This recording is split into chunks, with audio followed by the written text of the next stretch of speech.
Well, hello, everyone. This is John Byrne with Poets&Quants, and we're here again with Fridays with Sandy Kreisberg, HBS guru, founder, and we have a terrific candidate from JP Morgan, Christina, who works in New York. She is a graduate of Fordham, where she played softball in a tough position. She was the catcher for 4 years, Division I, spent something like 30 hours a week practicing in playtime. I'm not going to ask her what her average is, but her GPA was 3.4, and she's had a 700 on a practice GMAT. She spent 5.5 years with JP Morgan. She started as a financial analyst, classic position for an undergraduate, and has worked her way into a private business advisory role where she effectively works as a consultant to help clients of JP Morgan prepare themselves for sale. So her targets, Columbia, Wharton, NYU, and UVA Darden. All right, let me summarize John here. Hi, Sandy Kreisberg checking in. Christina, we've got like a 3.4 GPA. That's a little on the low side. We're calling it a 700 because that's what she's testing at. That's also on the low side for both Columbia and Wharton, which are her two top choices. So the question for Christina is what she's able to bring to the party, because the stats are a little on the low side.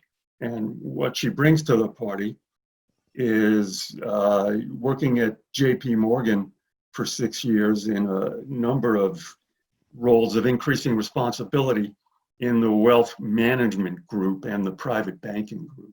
Now, my view of this is that, just for you folks listening at home, wealth management and private equity and private banking, or banking for rich people, is not as prestigious to an admissions committee as just working on the investment banking side, because the job is slightly less competitive to get, but she managed to get it, so that's a plus.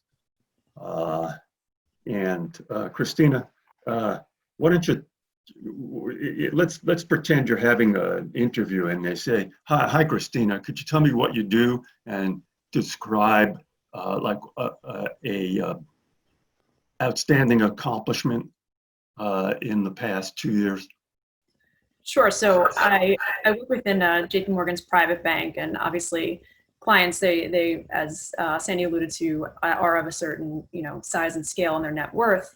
And many of them have made their money through a private business or a closely held business asset. And of course, at some point, they're going to come to high net worth individuals, also known as rich people. Yes. Right.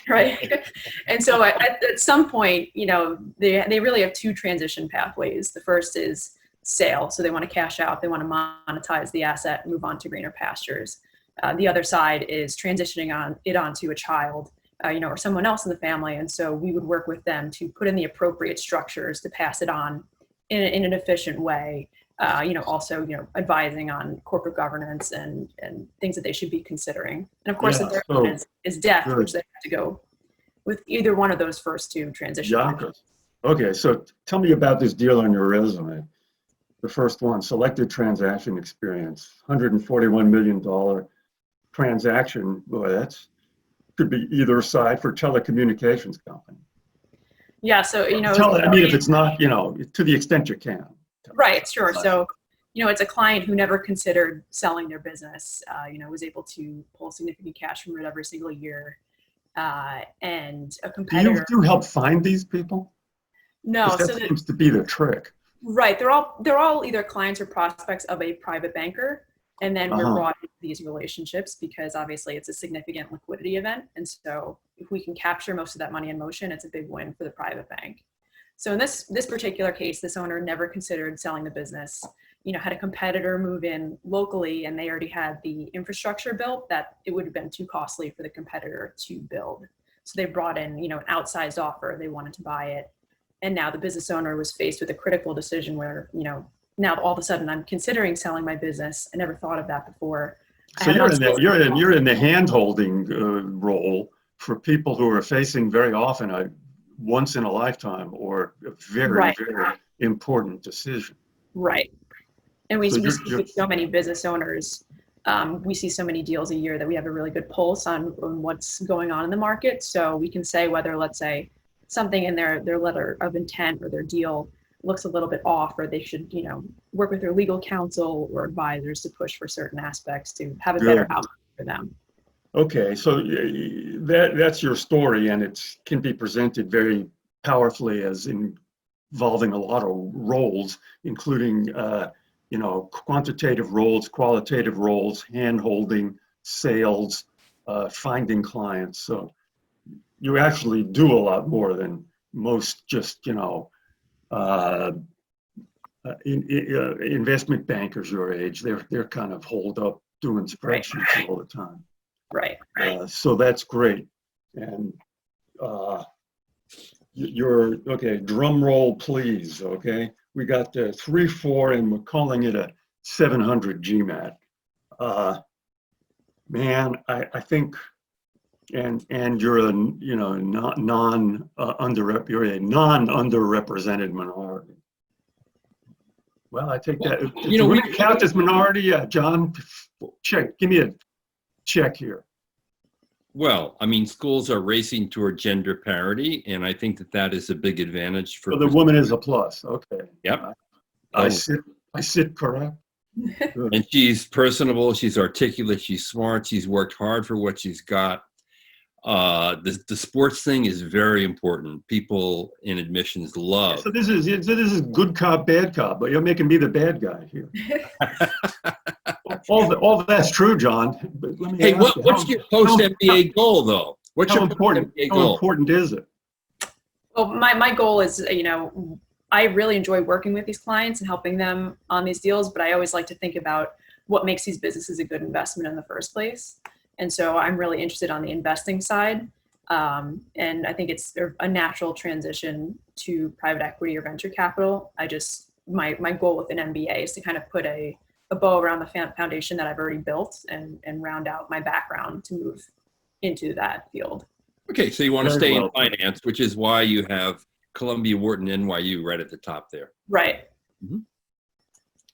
Okay, another drum roll, please. 3.4 and a 700. I like you, Christina.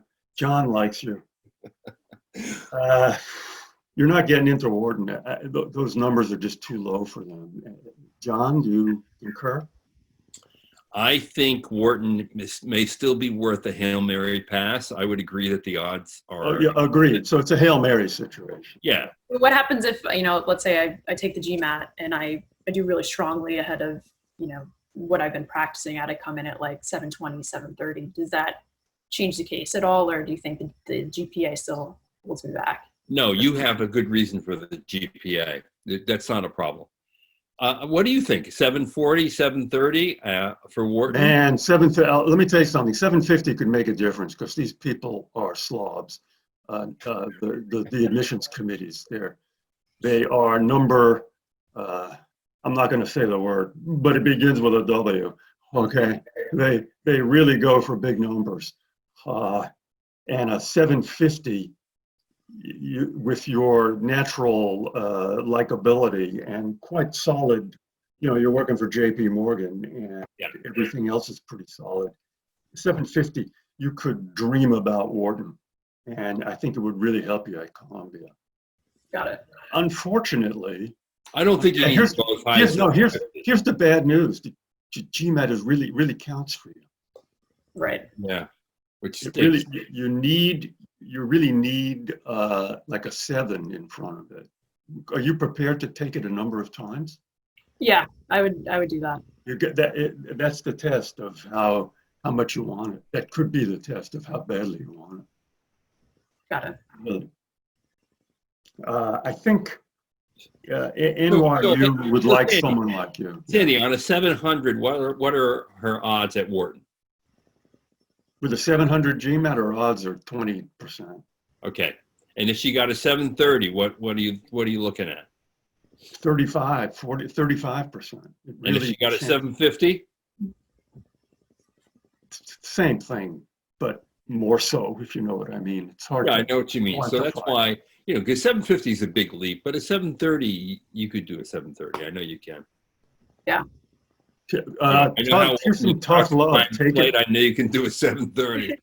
Well, okay, hey, John, hey, let's see how mean you can be. She calls you up, and because you're the nice one, and she says, John, I took your GMAT and I got a 700. What should I do? Retake it if you want to go to Wharton. Yeah, Right. I'm with that. The score goes up, and the schools don't care. They don't care if you take it 100 times. They just want the number. So what about Columbia? With a 700, her odds at Columbia, with a 700 and a 3.4, man, that 3.4 is for a white woman is tough. Yeah, here's a question for you, John. How many white women at Columbia have a GPA below 3.4? I know you know stuff like this. I really don't know that, but I will say this: when you have a good explanation for having a 3.4, as opposed to you do have a good explanation. I partied all the time. That's a different thing. Yeah, you do have a good explanation. And Christina had a 3.8 in her first year. Right. Yeah, I keep forgetting that. Yeah, you've got a very good story. The 3.8 in your first semester in your first year with a family tragedy as the explanation and doing a lot of outside activity.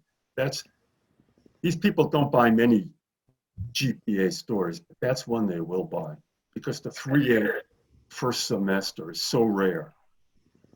Really is. You've got to stress that. You absolutely, if you take one takeaway from this dialogue, stress that 3.8 first semester and really go into explain. Have you taken any coursework since college?